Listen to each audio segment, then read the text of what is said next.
الرحمن الرحيم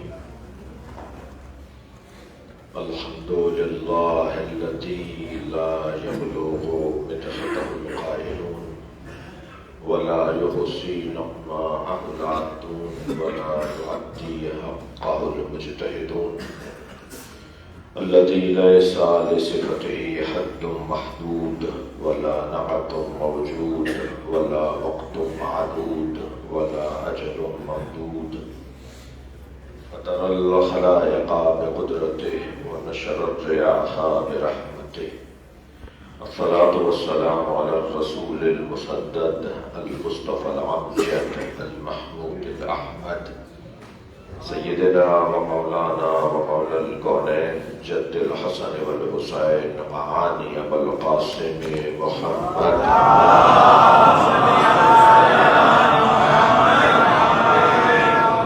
وآله الطيبين الطاهرين المعصومين الذين قال الله إنما يريد الله ليذهب عنكم الرجس أهل البيت ويطهركم تطهيرا.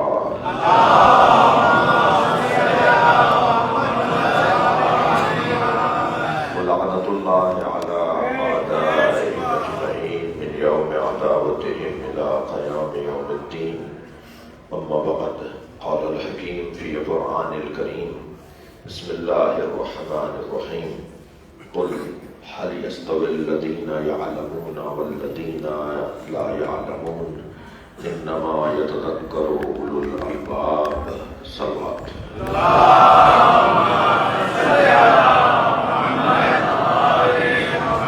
التماس ہے جو سورہ فاتحہ کے لیے نام میرے بھائی جناب موسیٰ رضا رضوی صاحب نے پکارے، وہ سب یہاں لکھے ہوئے ہیں. نیت کریں اپنے تمام مرحومین کے لیے، اور یہ جو نام ہے مرحومین کی ان کی مغفرت کے لیے ایک سورہ فاتحہ تلاوت.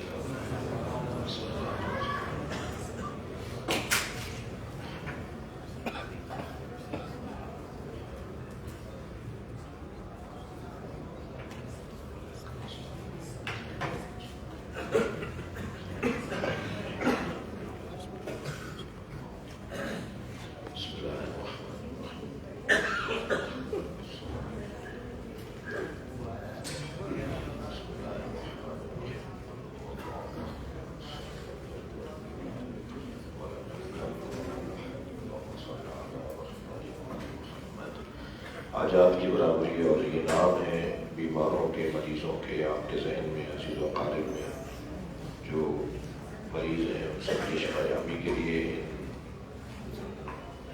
کاغذوں پر جو نام مریضوں کے لکھے ہوئے ہیں سب کی شفا کامل کے لیے، حاجات کی برابری کے لیے برکت صلوات.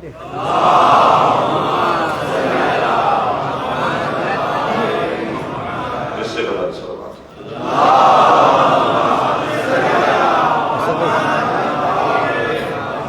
ایک اور صلوات.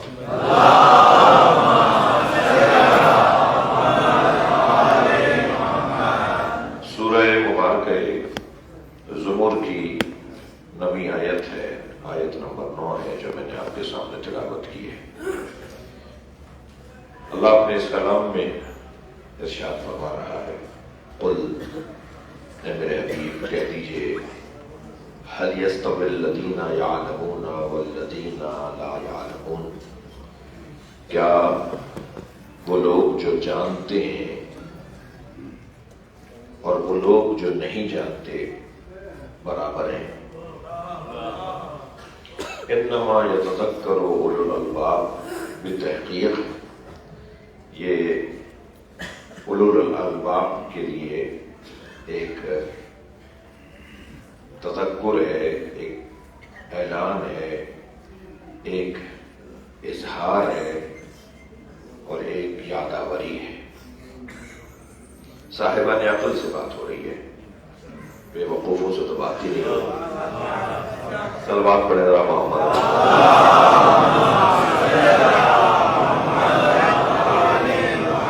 اے صاحبان عقل، یہ بات تم پر روشن ہے کہ جاننے والے اور نہ جاننے والے برابر نہیں ہیں. تو عزیزو، اس آیت کی تفسیر میں کچھ جو آج فضائل کے باب میں بہت ہی آپ کو پتا ہے کہ بہت ڈرا خطاب کر رہا ہوتا ہوں کہ کہیں لمبی تقریر نہ ہو جائے، کوئی خطاب کہیں لمبا نہ ہو جائے، تو اس لیے جو ہے وہ یہ بھی تسلی رہے کہ بہت زیادہ کوئی طویل خطاب نہیں ہے۔ یہ جو جاننے والے ہیں نا، یہ صاحب علم ہونا، جاننا، کسی چیز کا معلوم ہونا، یہ خود انسان کی قیمت ہے۔ یہ معلومات کا ذخیرہ انسان کی قیمت ہے۔ اور دلائل تو مولا علی کی افضلیت پر انگنت ہے کہ مولا بعد از مصطفیٰ سرکار، بعد از خاتم الانبیاء، نبی مکرم کے علاوہ بعد از خدا بزرگ نبی کی ذات اور بعد از نبی بزرگ علی کی ذات، اس قاعدے کے مطابق بعد از نبی یا غیر از نبی یا نبی کے علاوہ کائنات میں کوئی علی نہیں ہے سوائے علی۔ تو جو عظمت مولا کائنات کی ہے اور جو ہم افضلیت امیر المومنین کے قائل ہیں، ایک بڑی تعداد اہل سنت تفضیلیوں کی ہے کہ جو مولا کائنات کی افضلیت کے قائل ہیں، اور افضلیت کے قائل ہونے والے کو، افضلیت کے قائل ہونے والے کو شیعہ کہتے ہیں، اور جو اہل بیت کے دشمنوں سے بیزاری کرے اسے شیعہ کہتے ہیں۔ یعنی تشیع کی الف بے ہے، تشیع کی الف بے ہے، تشیع کی الف بے ہے کہ مولا کائنات کو بعد از نبی افضل مانا جائے اور اہل بیت کے دشمنوں سے بیزاری کی جائے۔ اب اہل بیت کے دشمنوں سے بیزاری کو جن لوگوں کے ہاں مانی مرتا ہے وہ کہتے ہیں کہ یہ رافضی ہیں، رافضی ہیں، یعنی بے ادبی کرتے ہیں، بدتمیزی کرتے ہیں اور یہ سب چیزیں۔ تو سب سے بڑا رافضی تو وہ تھا جس نے مولا علی پہ تبرہ کروایا۔ تو اب رافضی، یہ بحث میری نہیں ہے لیکن ایک بات آئی تھی تو میں نے کہہ دیا، مولا علی کی افضلیت پر، یعنی جو ایک سنی تفصیلی اور شیعہ اثنا عشری کی جو عقائد کی بنیادی بات ہے وہ ہے مولا علی کی افضلیت، تفضیل علی۔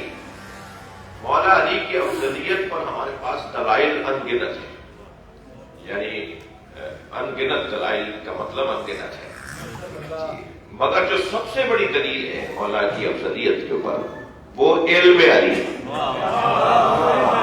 مولا کائنات کا علم یہ دلیل افضلیت علی، یعنی بعد از خدا نبی اور نبی کے بعد اگر کوئی کائنات میں سب سے بڑا عالم ہے، اللہ کا تو علم ذاتی ہے، اس مالک علم نے جنہیں سب سے زیادہ علم دیا ہے وہ نبی ہے، اور نبی کے بعد جنہیں سب سے زیادہ علم دیا ہے وہ علی ہے۔ اور مولا علی فرماتے ہیں کہ ضبطنی رسول اللہ ضبطا ضبطا، مجھے رسول اللہ نے علم ایسے دیا جیسے پرندہ اپنے بچے کو دانا چگاتا ہے۔ عجیب تعبیر ہے یہ، مولا علی کی تعبیر نہ ہوتی تو شاید ہمیں کہنے میں مشکل ہوتی ہے۔ علی فرما رہے ہیں کہ مجھے نبی نے علم ایسے دیا جیسے پرندہ اپنے بچے کو دانا دیتا ہے، دانا بھرتا ہے، دانا چگاتا ہے، ٹھیک ہے، نہیں فرمایا جیسے ماں اپنے بچے کو دودھ پلاتی ہے۔ چاہتے تو یہ فرما دیتے، ہمارے پاس تو ضرورت نہیں تھی کہ ہم کہتے کہ یہ کیوں یہ کیوں۔ حضرت نے فرمایا کہ جیسے پرندہ اپنے بچے کو دانا دیتا ہے، ماں جیسے بچے کو دودھ پلاتی ہے ایسے نہیں، اس لیے کہ ماں جو پلاتی ہے وہ کھاتی نہیں ہے، وہ کھاتی 4 چیزیں ہیں، 10 چیزیں ہیں، جی 5 چیزیں ہیں، کھاتی بہت ساری چیزیں ہیں اور پھر نتیجے میں دودھ پلاتی ہے، یعنی جو لیتی ہے وہ دیتی نہیں۔ لیکن رسول اللہ کی نسبت مولا فرمانے کے جو اللہ سے لیتے تھے وہی دیتے تھے، یعنی صلوات پڑھنے محمد و آلہ۔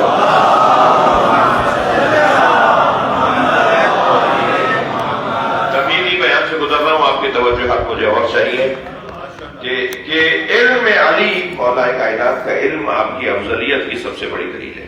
کوئی یونیورسٹی کا کالج کا جوان جو یہاں بیٹھا ہو اور اسے اپنے ادارے کے اندر اس سوال کا سامنا کرنا پڑتا ہو کہ صاحب کیوں آپ مثلا علی سے کے علاوہ کسی اور کو افضل کیوں نہیں مانتے نبی کے بعد، جبکہ حکومتی اور ریاستی اور سیاسی اعتبار سے تو علی بن ابی طالب چوتھے دورے حکومت میں تشریف فرما ہوئے اور آپ سے امت نے ریاستی اور سیاسی اور حکومتی اور نظام مملکت چلانے کے اعتبار سے چوتھے دورے حکومت میں استفادہ کیا ہے. تو پھر اسی ترتیب سے آپ علی کی فضیلت کے بھی قائل ہو کہ علی چوتھے نمبر پر فضیلت میں ہے، تو آپ کیوں پہلے نمبر پہ مانتے ہیں؟ یہ جو ہم کہتے ہیں نا خلیفۃہ بلا فصل، یہ خلیفۃہ بلا فصل کا مطلب حکومتی اور ریاستی اعتبار سے نہیں ہے. حکومتی اور ریاستی اعتبار سے تو جب مولا نے قبول کر دیا تو ہم نے کبھی قبول کر دیا کہ چوتھے نمبر پر مولا ہے. یعنی جو تاریخ بول رہی ہے کہ چوتھے دور حکومت میں مولا علی علیہ السلام آئے، تو یہ ہم جب اذانوں میں کہتے ہیں خلیفۃ بلا فصل تو اس کا کیا مطلب ہے؟ اس کا مطلب یہ ہے کہ علی ظاہری طور پر چوتھے دور حکومت میں آئے، مگر علی پہلے دوروں میں بھی نبی کے جانشین تھے. توجہ چاہوں گا، یہ ظریف بحث ہے اور تھوڑا سا حساس بحث ہے، اور میں کربلا میں مجلس پڑھ رہا ہوں، لیکن کچھ لوگ ہیں جو جھنگ میں بیٹھ کر میری مجلس سن رہے ہیں، تو مجھے پتا ہے میں کیا پڑھ رہا ہوں. سلمان پڑھے گا محمد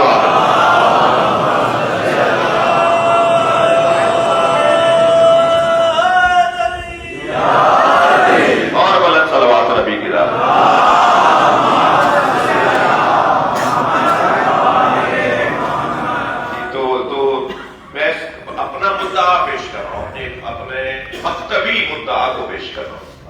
اپنے مکتب کے اپنے مذہب کے مدعا کو کی ترجمانی کرنے کی کوشش کر رہا ہوں کہ امیر المومنین ان تین ادوار میں بھی، خلیفۃ بلا فصل کا مطلب ان تین ادوار میں بھی علی نبی کے جانشین، اور نبی کی جو جانشینی ہے توجہ، یعنی یہ طے شدہ بات جسے سنی بھی مانے گا اور مانتا ہے تفسیری سنی، اور شیعہ اس حد تک قبول کرتا ہے، اس سے زیادہ بھی آگے جاتا ہے شیعہ، لیکن اس بات کو بھی مانتا ہے جو بات اب کر رہا ہوں، اور وہ یہ کہ پہلے تین دوروں میں بھی نبی کے جانشین واقعی علی، اس لیے کہ نبی کا اصلی منصب جو تھا، نبی مکرم نے تو ہجرت کے بعد ریاست مدینہ کو قائم کیا نا، یعنی مدینہ منورہ میں ایک آپ نے مملکت کو قائم کیا نا، تو مکہ المکرمہ میں کیا نبی اولا اور اعلیٰ نہیں تھے؟ اور اعلان نبوت سے پہلے مولا نبی کے اعلیٰ اور افضل نہیں تھے؟ تو کیا حکومت ملنے کے بعد ہی طے شروع ہوگی گفتگو کہ کون افضل ہے؟ حکومت سے پہلے، ریاست سے پہلے بھی تو ان کی ذاتی حیثیت ہے نا، ان کا مقام ہے نا. نبی کی جو ذاتی حیثیت ہے وہ علم مصطفیٰ ہے، وہ شجاعت مصطفیٰ ہے، وہ سخاوت مصطفیٰ ہے، وہ غیرت مصطفیٰ ہے، وہ عزت مصطفیٰ ہے، وہ ولایت مصطفیٰ ہے. وہ سارے منصب جو نبی کے پاس مدینے سے پہلے تھے وہ سب علی کے پاس ہمیشہ رہے. جسے کہتے ہیں خلیفہ بلا فصل. یعنی نبی کے بعد اگر کوئی امت کا بڑا ہے تو وہ مولا علی کی ذات ہے. لہذا پہلے تین دوروں میں بھی، پہلے تین حکومتی دوروں میں بھی مولا کائنات کے بغیر گزارا نہیں تھا. میں نہیں کہہ رہا بھائی، خود ان حضرتوں نے کہا ہے کہ لم تلد النساء مثل علی بن ابی طالب. یہ دوسرے حاکم وقت کا جملہ ہے. وہ کہتے ہیں کہ علی جیسا بچہ تو کسی خاتون نے جنا ہی نہیں. اور تیسری شخصیت یہ کہتی بھی نظر آتی ہے، اللہ اکبر، توجہ ہے بڑا تھی. اور دوسری شخصیت کا بھی ایک جملہ بڑا مشہور ہے، لولا علی اللہ کا فلاں. اگر علی نہ ہوتے تو فلاں ہلاک ہو گیا ہوتا. تو علی مولا کے بغیر علمی طور پر کسی کا گزارا نہیں. خود پہلے دور حکومت میں ایک بچہ، ایک فرد، ایک جوان امیر المومنین کی خدمت میں آیا اور کہنے لگا کہ عدالت نے فیصلہ سنایا ہے، اس فیصلے سے میں مطمئن نہیں ہوں. حضرت نے فرمایا ماجرا کیا ہے؟ کہنے لگا میں کم سن تھا، میرے باپ کا انتقال ہوا، میرے والد نے ساری جائیداد میرے چچا کے حوالے کی اور یہ لکھ کر دیا کہ جب میرا بچہ جوان ہو جائے تو جو تمہیں پسند ہو وہ میرے بچے کو دے دینا۔ اب جب میں جوان ہو گیا اور میں نے اپنے چچا سے جائیداد مانگی کہ میرے ابا کی چیزیں مجھے دے دیں، تو انہوں نے ایک 5-10% اس میں سے مجھے دے دیا، اور میں نے کہا جی اتنا جو آپ نے 90% اپنے پاس رکھ لیا، تو میں نے کہا تمہارے ابا لکھ کے گئے جو تمہیں پسند ہو دے دینا، میں دے رہا ہوں۔ تو میں عدالت میں چلا گیا اپنا مسئلہ لے کے، تو قاضی نے بھی وہی فیصلہ سنا دیا، تو میں اس فیصلے سے مطمئن نہیں ہوں۔ حضرت فرمایا فیصلہ غلط سنایا ہے، ویسے بھی علی یتیموں اور مسکینوں کے مددگار کو کہتے ہیں۔ مولانا پہنچے قاضی کے پاس، حضرت فرمایا کہ یہ آپ نے فیصلہ دیا کہ میں نے فیصلہ دیا۔ حضرت فرمایا کہ یہ فیصلہ درست نہیں ہے، کہنے لگا اس کا باپ لکھ کر گیا ہے کہ جو تمہیں پسند ہو دے دینا، تو یہ جو دے رہا ہے وہی حکومت کا بھی فیصلہ ہے۔ حضرت فرمایا جو یہ رکھ رہا ہے وہ اسے پسند ہے، اور جو یہ دے رہا ہے اسے پسند نہیں ہے، تو جو رکھ رہا ہے وہ بچے کو دے دے۔ سلمان پڑھے گا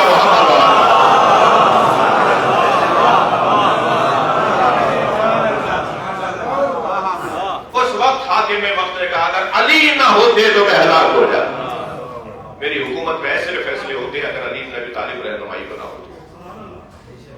تو علم سب سے بڑی دلیل ہے مولا علی کی افضلیت کی، اور یہ طے ہے کہ علی سے زیادہ علم بعد از نبی رکھنے والا کوئی نہیں۔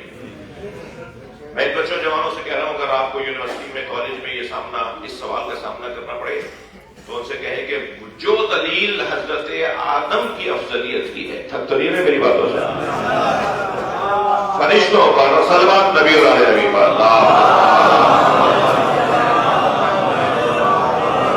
فرشتوں پر حضرت آدم کی افضلیت کی جو دلیل ہے، کس بنیاد پہ حضرت آدم فرشتوں سے افضل قرار پائے، مسجود ملائکہ قرار پائے؟ وہ علم۔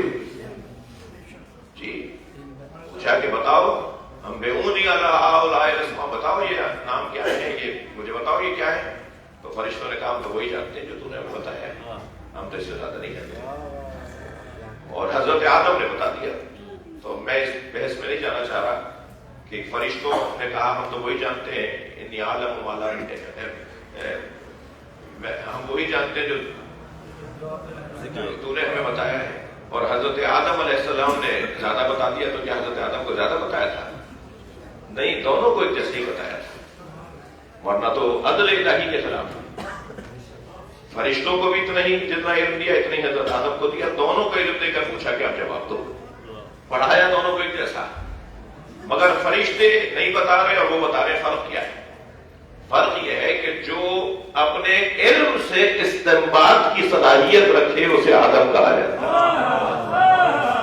اور جو علم میں محدود رہے وہ فرشتے رہ جاتے ہیں۔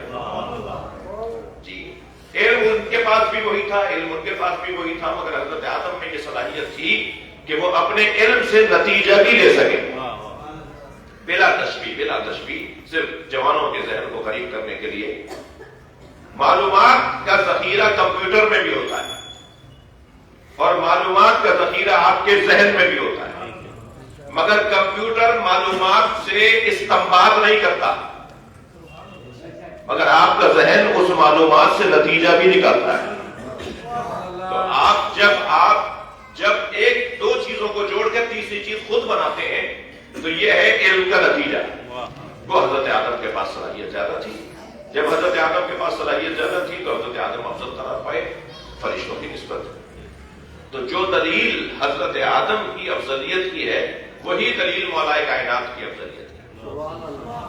اب وہ علی، توجہ میں نے مقدمہ مکمل کیا، وہ علی بن ابی طالب جو بعد از نبی امت میں سب سے بڑا عالم ہے، وہ علی بن ابی طالب اگر کسی کو کھٹی اپنے لعاب تہن کی دے تو اسے عباس کہتے ہیں۔ صلوات پڑھنے محمد۔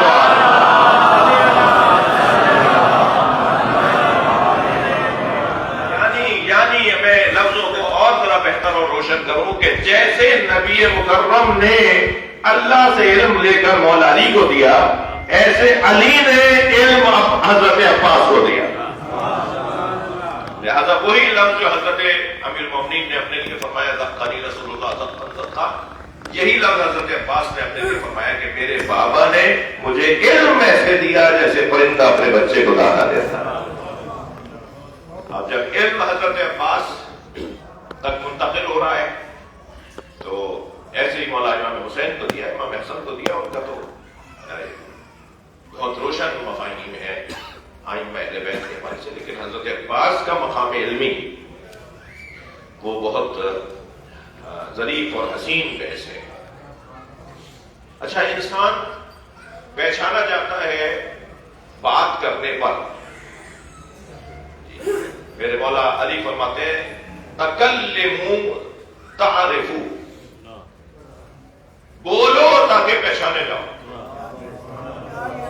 جب تک کوئی بولتا نہیں ہے پہچانا نہیں جاتا.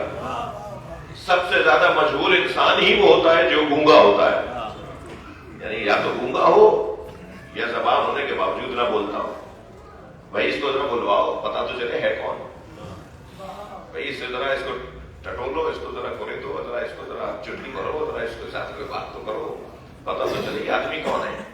انسان کا شجرہ بھی اس کی زبان سے کھل جاتا ہے. واقعی پتا چل جاتا ہے خاندانی آدمی ہے. صلوات پڑھے محمد و آل محمد.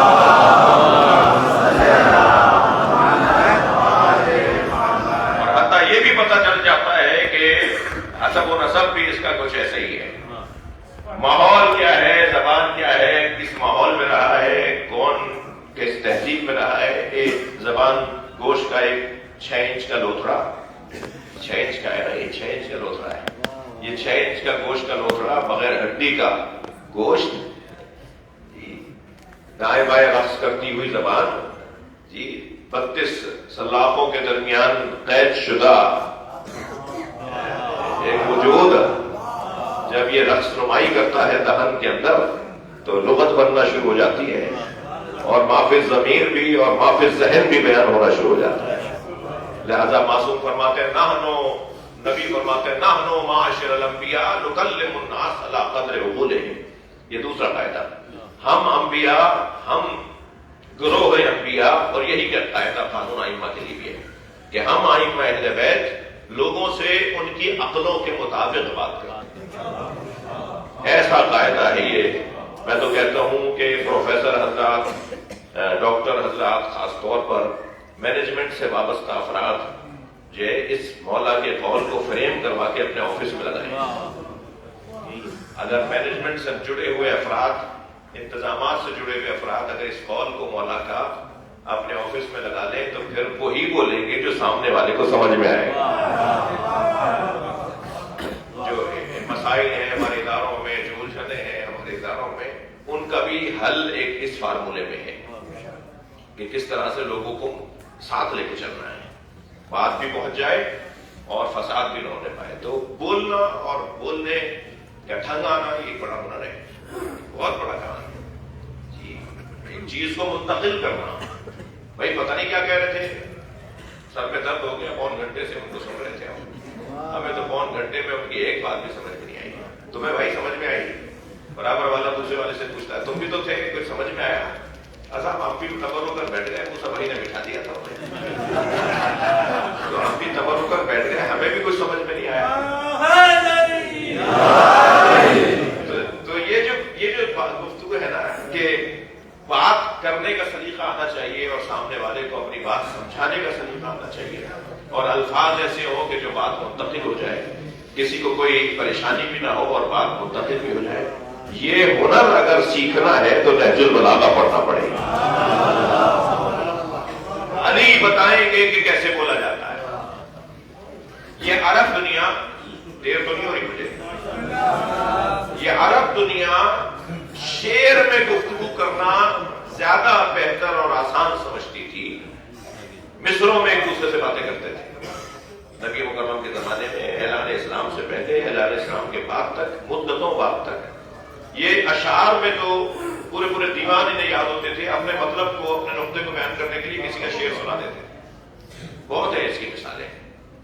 اور اس کی کی مثالوں میں آپ کو سن کے آپ کی ایمان کے جلا کے لیے ایک جملہ کہہ رہا ہوں، اور آپ کو اچھا لگے گا ایک جملہ کہہ رہا ہوں کہ چونکہ یا متنبی یا اسی طرح جو ہے وہ اشعار اور دیوان جو یاد تھے عرب دنیا کو، ان دیوانوں میں ذرا سا ٹکڑا کر کے بول رہا ہوں، ان دیوانوں میں جو دیوان ہوتے ہیں، ذرا سلوات پڑھے محمد والا،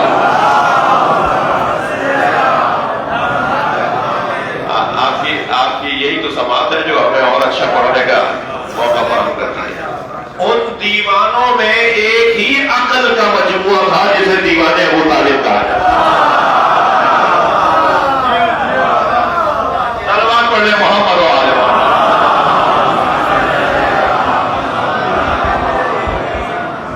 اور ان میں جو حضرت ابو طالب کا کلام تھا، جیسے اور اشعار کو وہ لوگ آپس میں بات کرتے وقت شعر میں بات کرتے تھے، ان میں حضرت ابو طالب کے اشعار کو بھی ایک دوسرے کو بیان کرتے تھے اور کہتے تھے کہ مثلا آپ نے کوئی بات کی تو اس کے جواب میں وہ حضرت ابو طالب کا کوئی شعر سناتے تھے۔ تو یہ کتنا ہی چاہے ابو طالب کو منظر سے ہٹانا، یہ کتنا ہی چاہے حضرت ابو طالب کو منظر سے ہٹانا، اللہ نے جس کے ذہن میں علم و دانش کو اتارا ہے وہ علی کا باپ ابو طالب ہے۔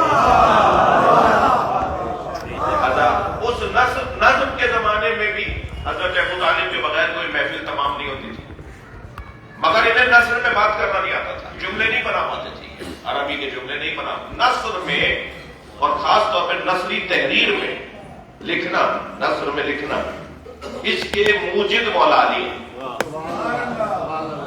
جی، سب سے زیادہ جنہوں نے نثری ادب کو فروغ دیا ہے، عرب نثری ادب، وہ مولا کائنات کی ذات ہے۔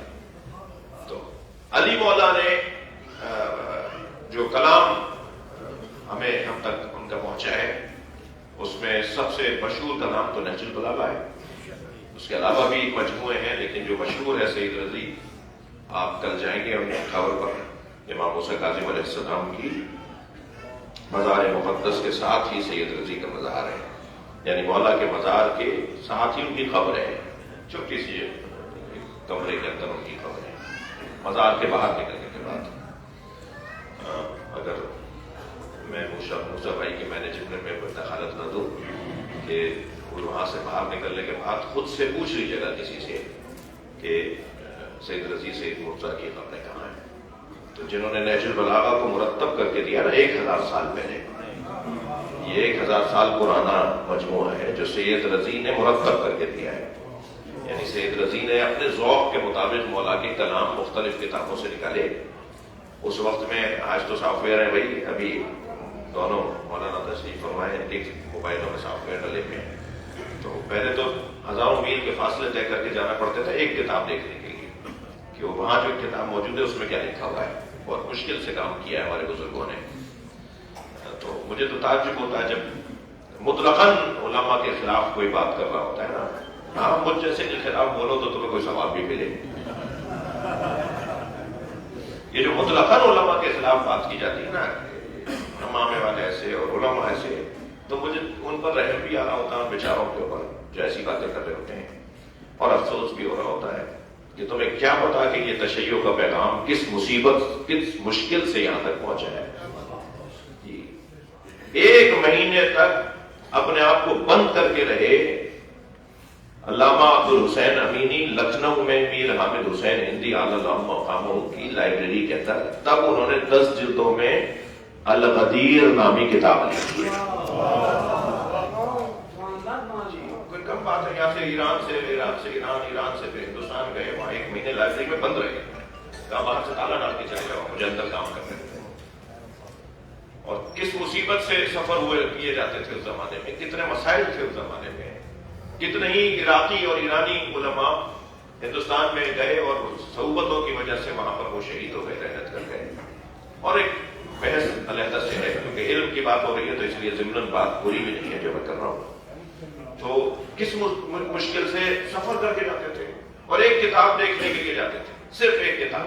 آپ کو بتاؤں یہ جو مولا رضا کا مشہور قول ہے کلمۃ لا الہ الا اللہ حصنی ومن دخل حصنی امن من عذابی، یہ حدیث قدسی مولا نے جو نقل کی، اور پھر فرمایا ولیکن بشروطہا، یہ جو لا الہ الا اللہ ہے یہ شرائط کے ساتھ تمہیں امن فراہم کرے گا. یہ جو کلمہ لا الہ الا اللہ ہے تمہیں عذاب سے محفوظ رکھے گا، ولیکن بشروطہا، شرائط کے ساتھ. وَأَنَا مِن شُرُوطِهَا، اور میں علی رضا ان شرطوں میں سے ایک ہوں جو تمہیں توحید کا قلعہ بچائے گا. یہ جو قول مولا کا اسے حدیث سلسلۃ الذہب کہا جاتا ہے، یہ نیشاپور میں مولا نے فرمایا تھا. تو شیخ صدوق چل کر گئے ہیں نیشاپور بھی، ایک اس گھر پر کہ جہاں حضرت کے زمانے کی لکھی ہوئی تحریر موجود، صرف اسے دیکھنے کے لیے گئے ہیں. تب اس تحریر کو پھر انہوں نے اپنی کتاب میں شامل کیا ہے. کن مصیبتوں سے اہل بیت کا پیغام منتقل ہوا ہے، توجہ ہے نا. تو سید رضی نے اسے کتنا مشکل سے مرتب کیا ہوگا، جو آج نہج البلاغہ ہمارے پاس ہے. سید رضی نے نہج البلاغہ کا نام نہج الفصاحہ کیوں نہیں رکھا، نہج الدین نے کیوں نہیں رکھا، نہج الاسلام کیوں نہیں رکھا، نہج القرآن کیوں نہیں رکھا، نہج البلاغہ کا نام کیوں رکھا؟ یہ بھی ذوقی تھا نا ان کا، ان کی پسند تھی، نام یہ رکھ دیا. کیوں؟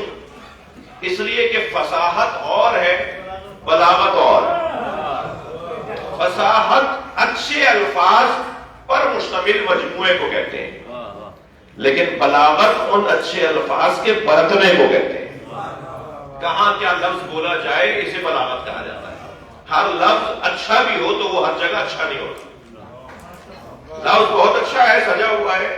مثال کے طور پر پانی پلانے کے لیے موسیٰ بھائی کو پانی پلانے کے لیے میں کہوں کہ موسیٰ بھائی ذرا یہ توجہ فرمائیے گا، یہ میٹھا ہے اور یہ ٹھنڈا ہے، ذرا اس پانی کی طرف توجہ کیجیے گا، ذرا اس کو بھی ذرا چک کر دیکھیے کہ کیسا ذائقہ ہے اس کا. کتنے سچے سچے الفاظ بول رہا ہوں، مگر یہی الفاظ ماہ رمضان میں دوپہر 2 بجے میں ان سے بولوں. تو فصاحت تو ہے، بلاغت نہیں ہے. امیر المومنین کے کلام کو سید رضی نے نہج البلاغہ اس لیے نام دیا کہ علی بتائیں گے کہ کون سا لفظ کہاں بولا جاتا. صلوات پڑھیں محمد وآلہ.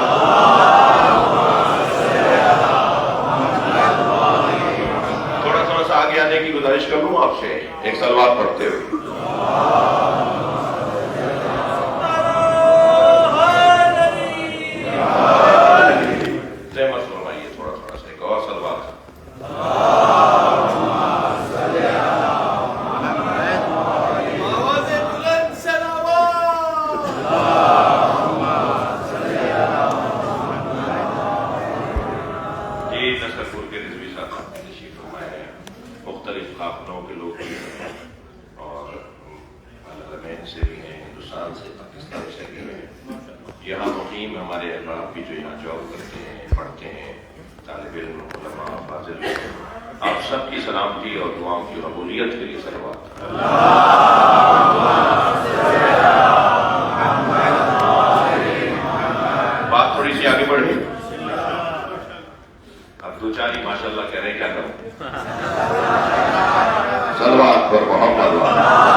جنہوں نے بولنا سکھایا ہے، مجھے اور آپ کو تو علی کے بولنے سے بولنا آ جائے.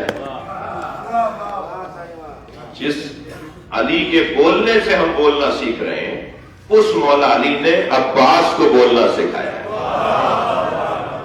بڑی لمبی تمہید لے لی میں آگے اپنے مضمون کے اوپر. مولا عباس کے مولا فرما رہے ہیں مولا علی کے تکلموا تعرفوا، بولو تاکہ پہچانے جاؤ. تو حضرت عباس کا بولنا بتاتا ہے کہ حضرت عباس کا علم کتنا تھا. حضرت عباس ابو الفضل کنیت رکھتے ہیں. صبح کی مجلس میں نے ایک جملہ کہا تھا اور یہ طے کیا تھا کہ کسی اور مجلس میں اس کے اوپر تھوڑی سی اور بات ہو. ابو الفضل کا جہاں مطلب، تھک تو نہیں رہے نا بھائی، ابو الفضل کا جہاں مطلب حضرت فضل کے بابا ہونا ہے، یعنی کنیت حضرت کی کہ ان کے بیٹے کا نام فضل ہے، اس لیے ابو الفضل ہے، کنیت ہے. جہاں یہ کنیت ہے وہاں یہ لقب بھی ہے. اور کنیت مانیں گے تو بیٹے کو تلاش کرنا ہوگا، حضرت فضل کے اوپر غور کرنا ہوگا، اور اگر لقب مانیں گے تو علم کی طرف توجہ کرنا پڑے گا، اس لیے کہ فضل کا مطلب ہے علم. فضل یعنی علم. وہ بہت صاحب فضل ہیں، وہ بڑے فاضل ہیں. صلوات پڑھنے محمد والے. وہ بہت اہل فضل ہیں، ان سے جا کے ملو، ان کے پاس فضل بہت ہیں. فضل یعنی علم، اور ابو الفضل یعنی علم والا، جس کا لقب ہی صاحب علم ہو. اب وہ جب بولے گا تو علم بولے گا، اس کے بولنے سے پتا چلے گا کہ وہ کتنا بڑا عالم ہے. 8 ذی الحجہ ہے، 8 ذی الحجہ ہے، مولا حسین مکے کو ترک کر رہے ہیں. فرمایا پاس جا کے حاجیوں کو بتاؤ کہ ہم مکہ چھوڑ کیوں رہے ہیں. کربلا آ رہے ہیں نا میرے مولا، 8 ذی الحجہ کو مدینہ مکہ چھوڑ کر کربلا آ رہے ہیں، اور سارا عالم اسلام جا رہا ہے مکہ حج کرنے، اور مکے کی جان مکے سے جا رہی ہے، روح کعبہ مکہ چھوڑ کے جا رہے ہیں. حاجی آ رہے ہیں مکے میں، اور امام حسین مکے کو چھوڑ کے کربلا آ رہے ہیں. تو فرمایا عباس انہیں بتاؤ کہ ہم مکہ چھوڑ کے کربلا کیوں جا رہے ہیں. تو حضرت عباس نے فرمایا مولا کہاں جا کر خطاب کروں. یہ دیکھیں وہ ممبر بھی ممبر ہوتا ہے کہ جی آپ یہاں خطاب کریں، زیادہ سے زیادہ لوگ استفادہ کریں گے. آپ وہاں خطاب کریں گے، وہاں جگہ ہی تک ہے، کچھ ذرا بہتر انتظام ہونا چاہیے. تو موقع محل بھی تھا. فرمایا مولا کہاں جا کے خطاب کروں. تو حضرت نے فرمایا خانہ کعبہ کی چھت پہ جا کے. تو مولا عباس خانہ کعبہ کی چھت پہ چلے گئے. مطاف میں حاجی طواف کر رہے ہیں، اور حضرت عباس خانہ کعبہ کی چھت پہ کھڑے ہیں. اگر آپ بلائی ذوق رکھ رہے ہیں اور رکھ رہے ہیں، مجھے پتا ہے، تو ایک جملہ اور ہدیہ لے لیجئے. خانہ کعبہ کی چھت پر عباس ایسے لگ رہے تھے جیسے ہمارے امام بارگاہوں پہ علم نظر آتا.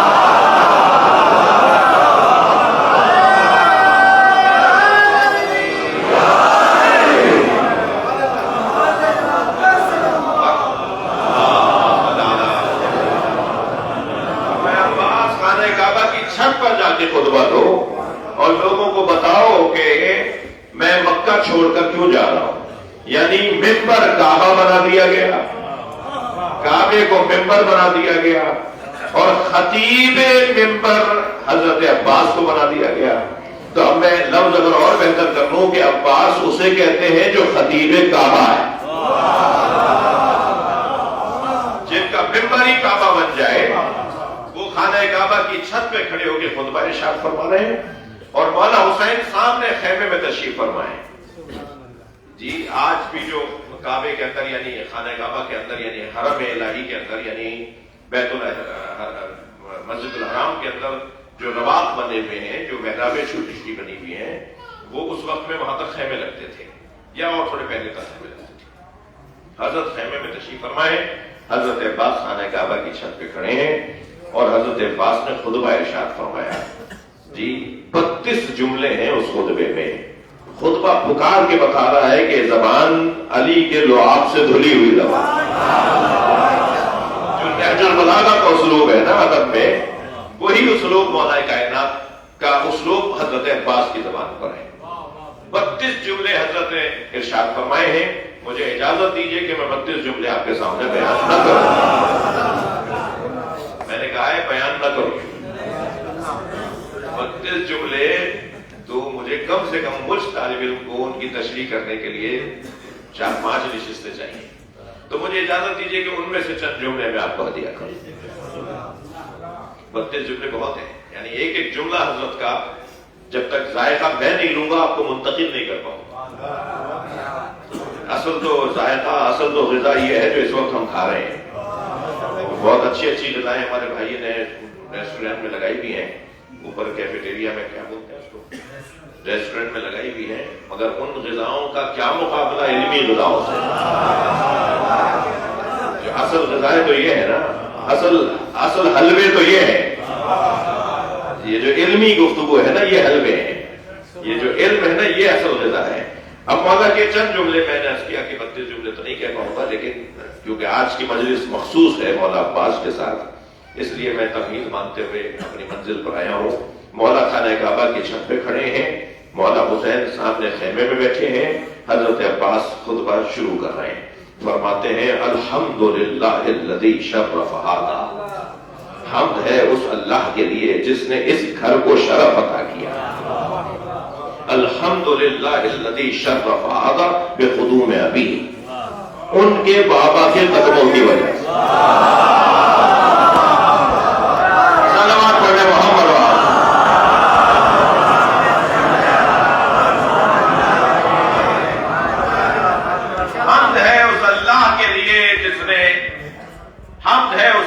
کے لیے جس نے اسے شرف عطا کیا، ان کے بابا کے قدموں کی وجہ سے۔ یہ سارا مجمع ہاتھ جوڑ کر مولا کی بارگاہ میں کہے مولا علی تو آپ کے بھی بابا ہے، تو آپ نے یہ کیوں نہیں کہا کہ حمد ہے اس اللہ کے لیے جس نے اس گھر کو شرف عطا کیا میرے بابا کے قدموں کی وجہ سے؟ ادب جس پہ قربان ہو جائے اسے عباس کہتے ہیں۔ حسین بیٹھے ہوئے ہیں، کیسے کہہ دوں میرے بابا؟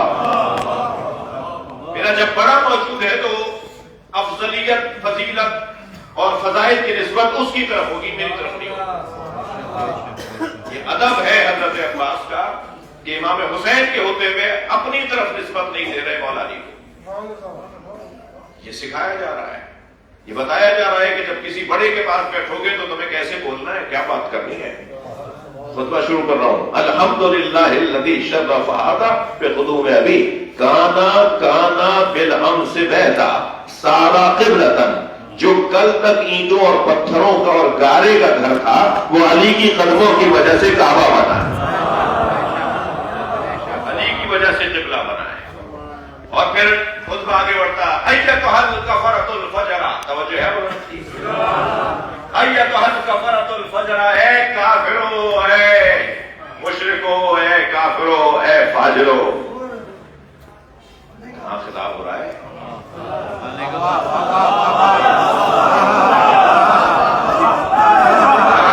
چھت پر خطبہ دیا جا رہا ہے، مکہ المکرمہ کی تو حدود میں کافر نہیں آ سکتا، یہ خانہ کعبہ کے اندر کافر کون آیا ہے؟ اور آپ کیا فرما رہے ہیں؟ ایتھا الکفرۃ الفجر، اے کافرو، اے فاجرو، اتصدون طریق البیت الی الامام البررہ، اے کافرو، اے فاجرو، کیا تم نیکوکاروں کے امام حسین پر خانہ کعبہ کا دروازہ بند کر سکتے ہو؟ مولا عباس کے خطبے کے الفاظ، پہلے تو میں ہاتھ جوڑ کر کہوں گا مولا یہ تو مکہ ہے، کعبہ ہے، مطاف ہے، احرام باندھے ہوئے لوگ ہیں، یہ تو بول ہی لبیک اللہم لبیک رہے ہیں، تو ان کے تو زبان پر اللہم لبیک کے جملے ہیں، آپ فرما رہے ہیں کافرو ہے فاجرو۔ عجب نہیں مولا عباس کا جواب آئے جو حسین کو مارنے آیا ہے وہ مسلمان کہا رہا ہے۔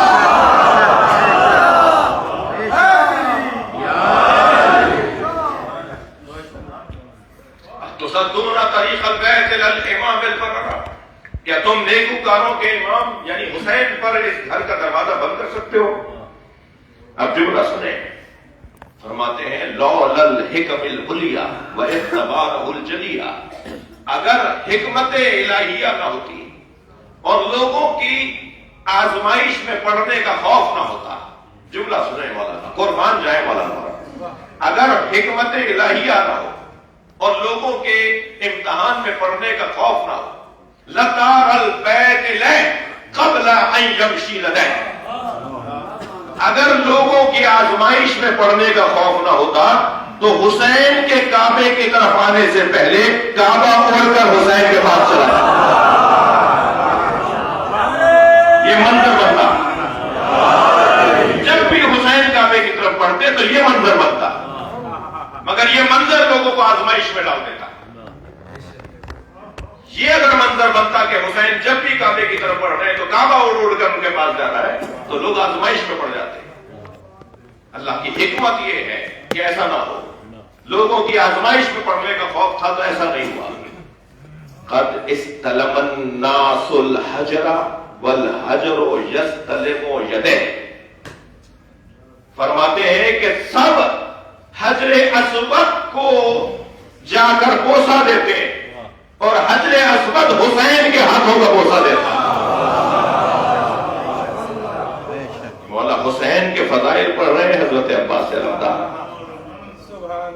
فرماتے ہیں اللہ اکبر. میں جملوں کا انتخاب کر رہا ہوں اس لیے بار بار ذرا سوچ سوچ کے کون سا جملہ لے لوں جو میں آپ کو ہدیہ کر دوں. فرماتے ہیں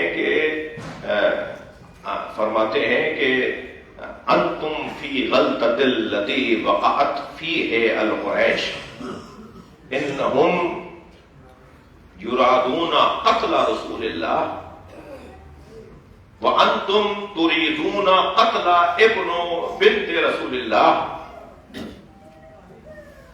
تم بھی اسی غلط فہمی کا شکار ہو جس غلط فہمی کا شکار قریش والے تھے. وہ رسول اللہ کو قتل کرنا چاہتے تھے اور تم رسول اللہ کی بیٹی کے بیٹے کو قتل کرنا چاہتے ہو, اور ان کی بھی آرزو پوری نہیں ہوئی اس لیے کہ حفاظت کے لیے علی موجود تھے, اور تمہاری مراد بھی پوری نہیں ہوگی کہ میں زندہ. صلوات پڑھنا محمد و آل محمد.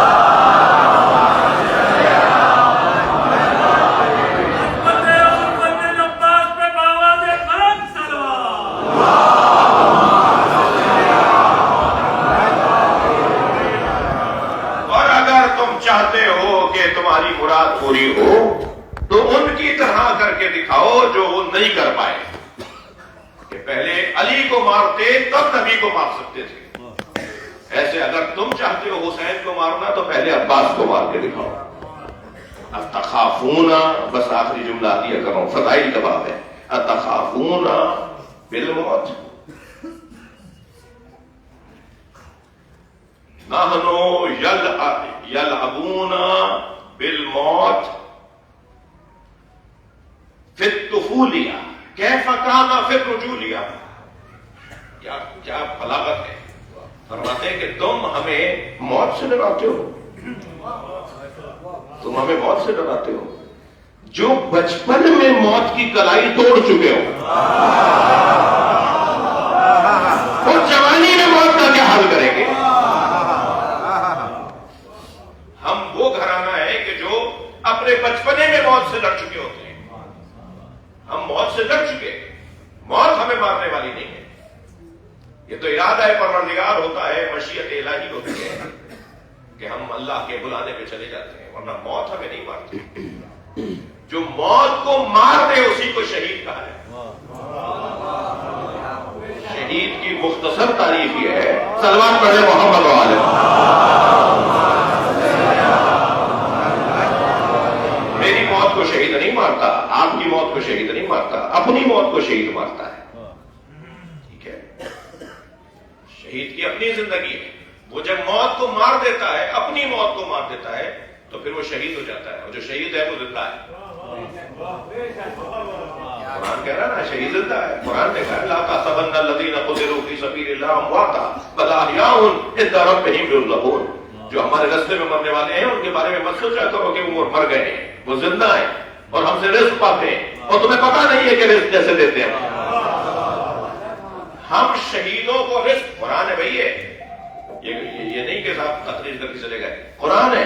خبردار, لا تحسبن الذین قتلوا فی سبیل اللہ امواتا.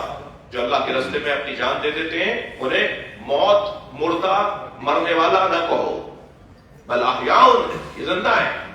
عند ربہم یرزقون, یہ اپنے رب سے رزق پاتے ہیں. زندگی کے لیے رزق کا ہونا ضروری ہے نا. رزق بند ہو جائے گا تو زندگی ختم ہو جائے گی. تو اللہ نے ہمیں پیغام دیا, سمجھایا کہ جو زندہ ہے اسے رزق ملتا ہے.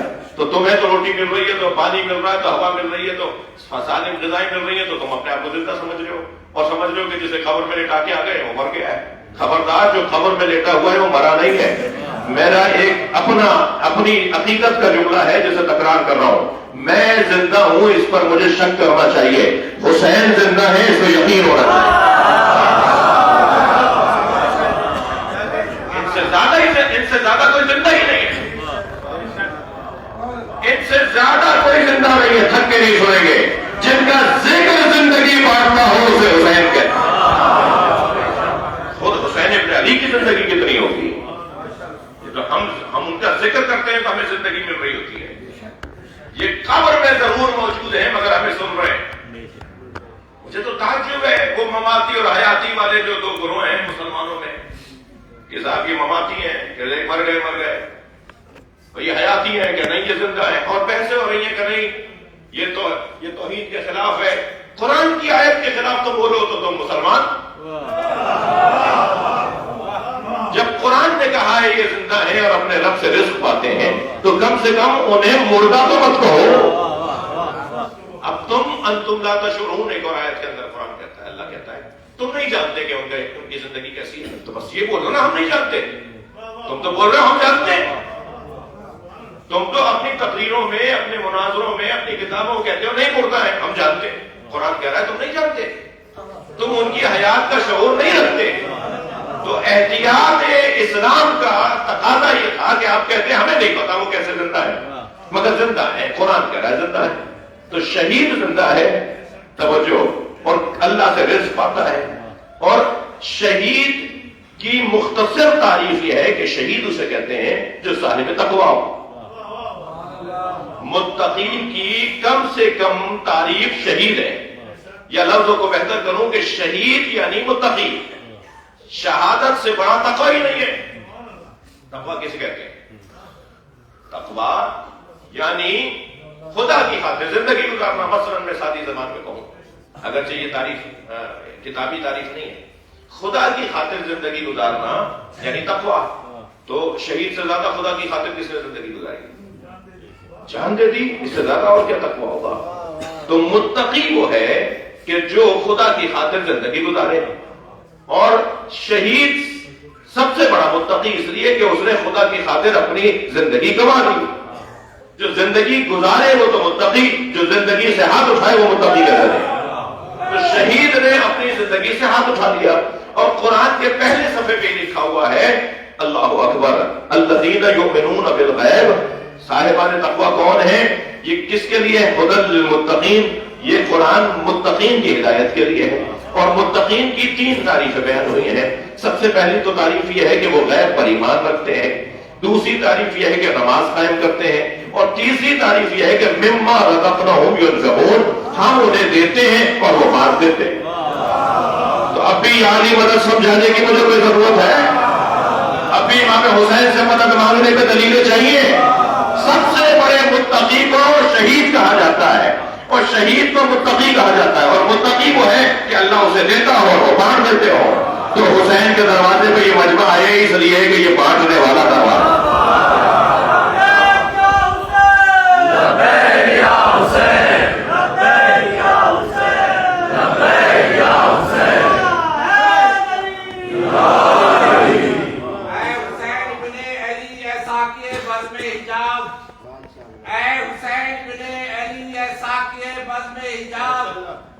تو نے ثابت کر دیا بن کے روئے امتیاز، یوں پڑھا کرتے ہیں تیروں کے مسلح پہ نماز، تیرا سبق آج بھی ارباب حق کو یاد ہے، تم بھی زندہ باد، تیرا غم بھی زندہ باد۔ نعرہ حیدری۔ شہیدوں میں سب سے بڑے شہید جنہوں نے حضرت آدم سے لے کر اور اپنے زمانے تک کے شہیدوں کی عزت بڑھائی، اور اپنے زمانے کے شہیدوں سے لے کر قیامت تک آنے والے راہ خدا کے شہیدوں کی جنہوں نے ضمانت لی ہے وہ امام حسین۔ لہذا آپ اولین اور آخرین شہداء کے سید ہیں، سید الشہداء ہیں، اور سید الشہداء کی کمر کا زور عباس، زور کمر حضرت عباس، جن کا علم اس درجے پر تھا، تبھی تو حلم بھی اسی درجے پہ تھا۔ یخبرکم، مولا علی نہج البلاغہ میں فرماتے ہیں یخبرکم حلمہم عن علمہم، ان کا حلم ان کے علم کا پتہ بتاتا ہے۔ کسی کا حلم دیکھنا ہے، بردباری دیکھنی ہے، دیکھی جائے، دیکھیں تو جان لے کہ اتنا ہی بڑا عالم نہیں۔ علم کا نتیجہ علم ہے، یہ قاعدہ ہے بھائی۔ ممکن صاحب ڈبل پی ایچ ڈی ہیں، مگر بات میں جو ہے اپنا ناک پر غصہ رکھا ہوا ہے، بات میں یہ جو ہے قلم چلاتے ہیں، بات میں یہ دھمکیاں لگاتے ہیں، ڈانٹ لگاتے ہیں، تو یہ پڑھے لکھے آدمی نہیں ہے. حلم پتہ بتاتا ہے علم کا. اور حضرت عباس کا ایک خطبے سے کچھ اندازہ آدمی لگائے گا اور اس سے زیادہ جو اندازہ لگے گا وہ آپ کے علم سے اندازہ ہوگا کہ آپ کا علم کس درجے پر ہے. اور علم اس درجے پر ہے، علم اس درجے پر ہے کہ مولا حسین بھیج رہے ہیں کہ جاؤ ایک رات کی مہلت لے کر آؤ. تو نہیں فرما رہے کہ مولا آپ نے تو کہا تھا کہ کربلا میں جوہر شجاعت دکھا دیں، اب کربلا آ گئی ہے. آپ نے تو کہا تھا کہ پہل ہمیں نہیں کرنی ہے، اب پہل ہو گئی ہے. اب جب پہل ہو گئی تو آپ فرما رہے ہیں ایک دن آگے بڑھو. نہیں کہا، کچھ نہیں کہا. یہ جو حلم ہے نا، یہ جو تحمل ہے، اپنے آپ کو پر کنٹرول ہے، یہ ان کے علم کا پتہ ہوتا ہے. کہ جاؤ. اور پھر حسین بھی تو تراش رہے ہیں نا اپنے ہیرے کو. چاہتے تو حضرت حبیب ابن مظاہر کو بھیج دیتے، چاہتے تو حضرت زہیر خین کو بھیج دیتے کہ جاؤ تم جا کے کہو پسر سعد سے کہ عاشور کے دن جنگ کرنا، اگر لڑنا بھی ہے، ہم پر حملہ بھی کرنا ہے تو عاشور کے دن کرنا. لیکن نہیں، حضرت عباس کو اس لیے بھیجا تاکہ باب الحوائج سمجھ میں آ جائے. یوں ہی اس زمین پر کربلا میں بیٹھے ہیں نا ہم، یوں ہی اس زمین پر دو برابر کے مزار نہیں دیکھ رہے. یعنی جتنا بڑا مزار، جتنی جاہ و جلال، جو کیفیت حرم حضرت امام حسین میں ہے، ایسا ہی ایک اور برابر کا مزار حضرت عباس کا ہے. یہ کچھ کیا ہے حضرت عباس نے، منوایا ہے حضرت عباس نے اللہ کے نزدیک اپنے آپ کو. اور جب اللہ کے نزدیک کسی کا مقام روشن ہو جائے، ثابت ہو جائے، طے ہو جائے، تو پھر اللہ اس کا مقام سب پر روشن کرتا ہے. باب الحوائج، باب الحسین، عباس علمدار جب اسیروں کا لٹا ہوا قافلہ کوفہ سے گزر رہا تھا، کربلا سے کوفہ گیا، تو کوفے میں ایک قیافہ شناس نے کٹے ہوئے سروں کو دیکھا. تو اس نے ایک ایک سر کو دیکھ کر تبصرہ کیا. حضرت قاسم کے سر کو دیکھ کر کہا کہ بچہ باحیا بہت تھا.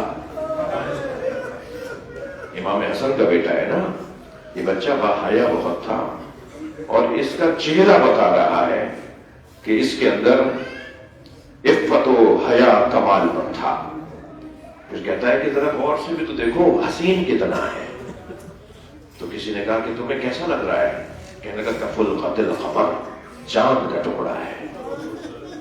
جو دشمن کی نگاہ میں چاند جیسا ہو، وہ ماں کی نگاہ میں کتنا حسین ہوگا. کوئی جناب ام فروہ سے پوچھے، اجرکم اللہ. ایسے ہی حضرت علی اکبر کے سر کو دیکھ کر اس نے کچھ کہا. پھر سنیں گے آواز آئی، ایک سر ہے جو گھوڑے کی گردن میں بندھا ہوا ہے. اچھا، گھوڑے کی گردن میں سر کیوں بندھا ہوا ہے؟ یہ سر نیزے کی علی پہ رکتا نہیں تھا. کیا سبب تھا؟ کیا سبب تھا اس کا بیان بڑا مشکل ہے، مگر جو سبب روشن سبب ہے نا، جب بھی جناب زینب عباس کے سر کو دیکھتی تھی تو ایک نوحہ بلند کرتی تھی، واہ جابا. عجب نہیں، یہ سبب حضرت عباس کا سر نیزے کی علی پر اجرکم اللہ، اللہ کو کسی وقت نہ رکائے. یہ سبب تھا کہ حضرت عباس کا سر نیزے کی علی پہ نہیں رکتا تھا. تو کسی نے کہا کہ ایک سر ہے جو گھوڑے کی گردن میں بندھا ہوا ہے. اب جا کے جو اس نے زمین پر بیٹھ کر حضرت عباس کے چہرے کو دیکھنے لگا ہے تو ایک عجیب جملہ کہا اس نے، سنا رہا ہوں آپ کو جملہ. وہ کہنے لگا، سر دیکھ کر زمین سے اٹھتے ہوئے کہنے لگا، چہرہ بتا رہا ہے یہ گھٹ گھٹ کے مرا ہے. اس کے چہرے سے پتا ہے کہ یہ جو چاہتا تھا وہ کر نہیں پایا، جو اس کی آرزو تھی وہ پوری نہیں ہو پائی. آرزو تو یہ تھی کہ کربلا کے میدان میں حسین کے دشمنوں کے ٹکڑے ٹکڑے کر ڈالے.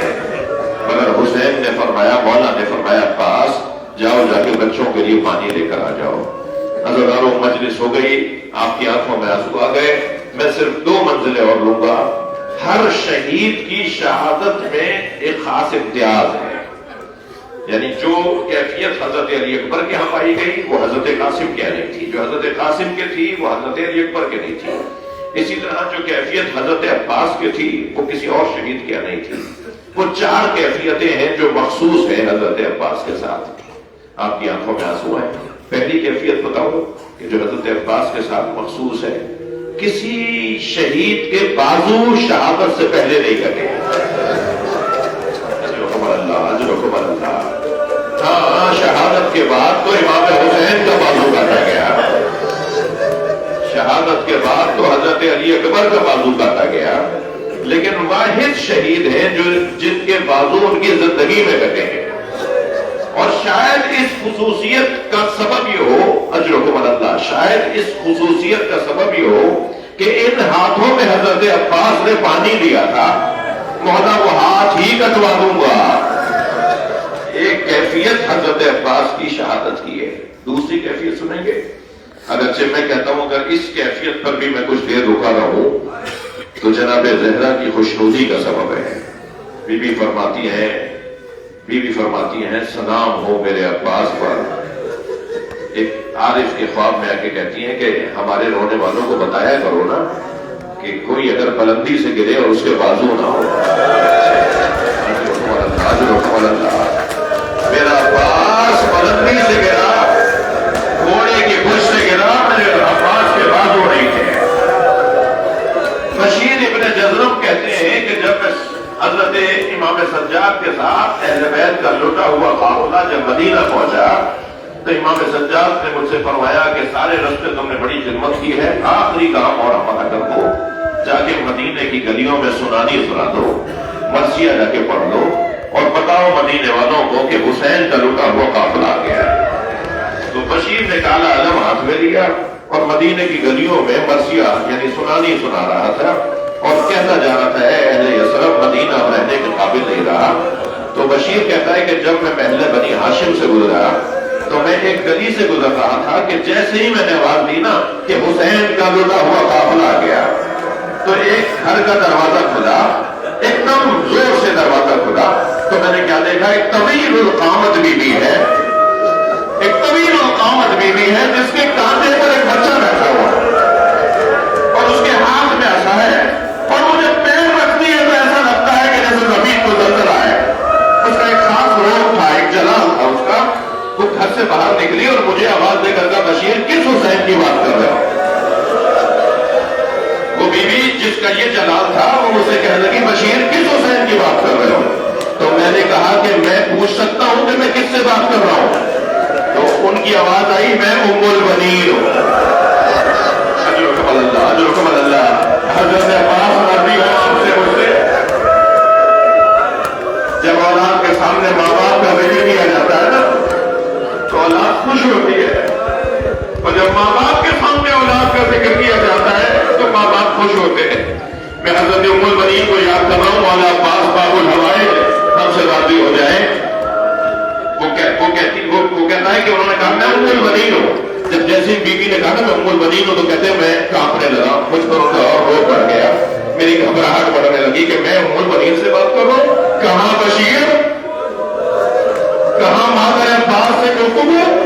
تو میں نے کہا بی بی پہلے میں آپ کے بچوں کا حال بتاؤں، میں حسین ابن علی کی سنانی لے کر آیا ہوں، میں پہلے آپ کے بچوں کا حال بتاؤں؟ تو فرمانے لگی نہیں مجھے حسین کا حال بتاؤ۔ تو میں نے کہا بی بی ذرا اپنے اون کا حال سن لیجئے کہ کربلا میں اس کے ساتھ کیا ہوا۔ تو کہنے لگی نہیں مجھے پہلے حسین کا حال بتاؤ۔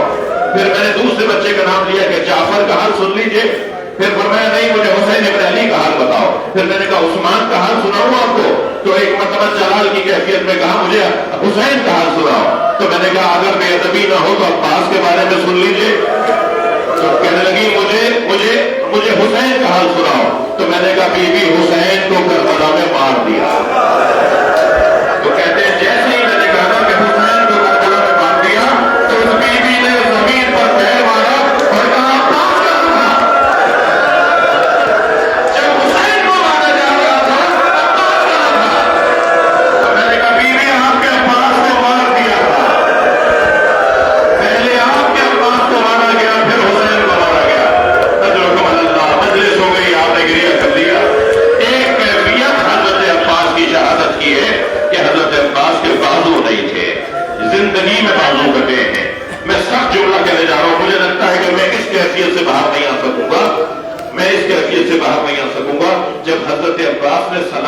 آخر کے لیے آواز دی ہے نا، مولا میرا سلام آخر، اور امام حسین گھوڑے کی پشت پر بیٹھے ہیں اور ذوالجناح کو آواز دے کر کہا جتنی جلدی ہو سکے میرے بھائی تک مجھے پہنچا۔ سنیں گے ذرا ہو تو تیز دوڑتا ہوا ذوالجناح ایک مرتبہ رک گیا۔ امام نے فرمایا میرا بھائی مجھے پکار رہا ہے، اور ادھر حالت کیا تھی، ادھر کیفیت کیا تھی کہ جو لوگ سر کاٹنے کے لیے قریب آتے تھے نا، حضرت عباس گر چکے ہیں، بازو کر چکے ہیں، سر پہ گرز لگ گیا ہے، آنکھ میں تیر لگ گیا ہے، کچھ نظر نہیں آ رہا، تو پیروں کی آہٹ حضرت عباس کو محسوس ہوتی تھی کہ لوگ قریب آ رہے ہیں، میرا سر کاٹیں گے۔ تو سنیں گے کیا کہتے تھے حضرت عباس؟ فرماتے تھے اتنا رک جاؤ کہ میرے مولا حسین آ جائے۔ میں نے اپنے مولا کو آواز دی ہے، میرا مولا مجھ تک پہنچنے والا ہے، اتنی دیر میرا سامنا کاٹو کہ میرا مولا مجھ تک آ جائے۔ ادھر کیفیت یہ ہے، ادھر ذوالجناح رک گیا تو امام نے گھوڑے کی گردن پہ ہاتھ مارتے ہوئے فرمایا میرا بھائی مجھے بلا رہا ہے، مجھے جلدی پہنچا۔ تو گھوڑے نے ایک جانب اشارہ کیا، اب جو امام نے مڑ کر دیکھا تو عباس کا بازو تڑپ رہا تھا، کٹا ہوا بازو زمین کربلا پر۔ امام گھوڑے سے اترے ہیں، اپنے بھائی کا ہاتھ اٹھایا ہے۔ شہید مطہری نے بھی حتیٰ یہ مسائل لکھے ہیں کہ ایک مرتبہ پھر حسین گھوڑے پر بیٹھ کے روانہ ہوئے، پھر جو گھوڑا چلتے چلتے رک گیا، امام نے پھر کہا مجھے جلدی عباس تک پہنچا، تو گھوڑے نے اشارہ کیا تو امام نے کیا دیکھا، دوسرا کٹا ہوا بازو نظر آ رہا ہے۔ امام اٹھے ہیں، اپنے بھائی کے دونوں ہاتھ اٹھائے ہیں۔ اب میں رونے والوں سے ایک سوال کروں، جو حسین جا رہے تھے عباس کی طرف، اب کیا سوچ کے جا رہے ہوں گے؟ جس کے دونوں بازو کاٹ دیے، میرا بھائی کیسے دشمن سے دفاع کر رہا ہوگا؟ اجرکم اللہ، اجرکم اللہ۔ پہنچے ہیں مسافر جمرہ، پہنچے ہیں حضرت عباس کے لاشے کے قریب، تو وہاں چند ظالم سر کاٹنے کے لیے قریب آ چکے تھے۔ تو امام حسین نے سنا کہ عباس کہہ رہے تھے اتنا رک جاؤ کہ میرے مولا آ جائے۔ پہنچے بس حضرت عباس کے جملے پہنچے ہیں، حضرت کا سر اپنی آغوش میں لیا۔ اب یہ دوسری کیفیت بیان ہو رہی ہے، حضرت عباس نے اپنا سر مولا حسین کے زانوں سے ہٹا دیا، امام نے پھر زانوں کر لیا، پھر حضرت نے سر ہٹا دیا۔ جب تیسری مرتبہ یہ عمل ہوا تو حضرت نے سوال کیا عباس تم اپنا سر ہمارے زانوں سے کیوں ہٹاتے ہو؟ تو فرمایا مولا یہ شہزادوں کی جگہ ہے، کہاں زانوں حسین، کہاں غلام کا سر، یہ سکینہ کی جگہ ہے، یہ علی اصغر کی جگہ ہے، مولا میرا لاشا خیمے نہ بن جائے۔ ماتم حسین،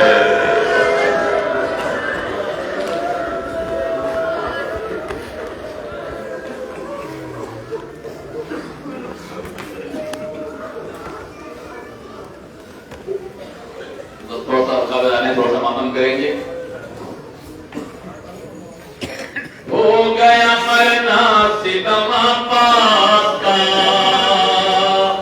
کرتے ہیں ماتم حرم عباس کا، ہو گیا مرنا ستم عباس کا، کرتے ہیں ماتم حرم عباس کا، کرتے ہیں ماتم حرم عباس کا، کرتے ہیں ماتم حرم عباس کا، ہو گیا زینب یہ رو کے بولی بھیا نہ دل دکھاؤ۔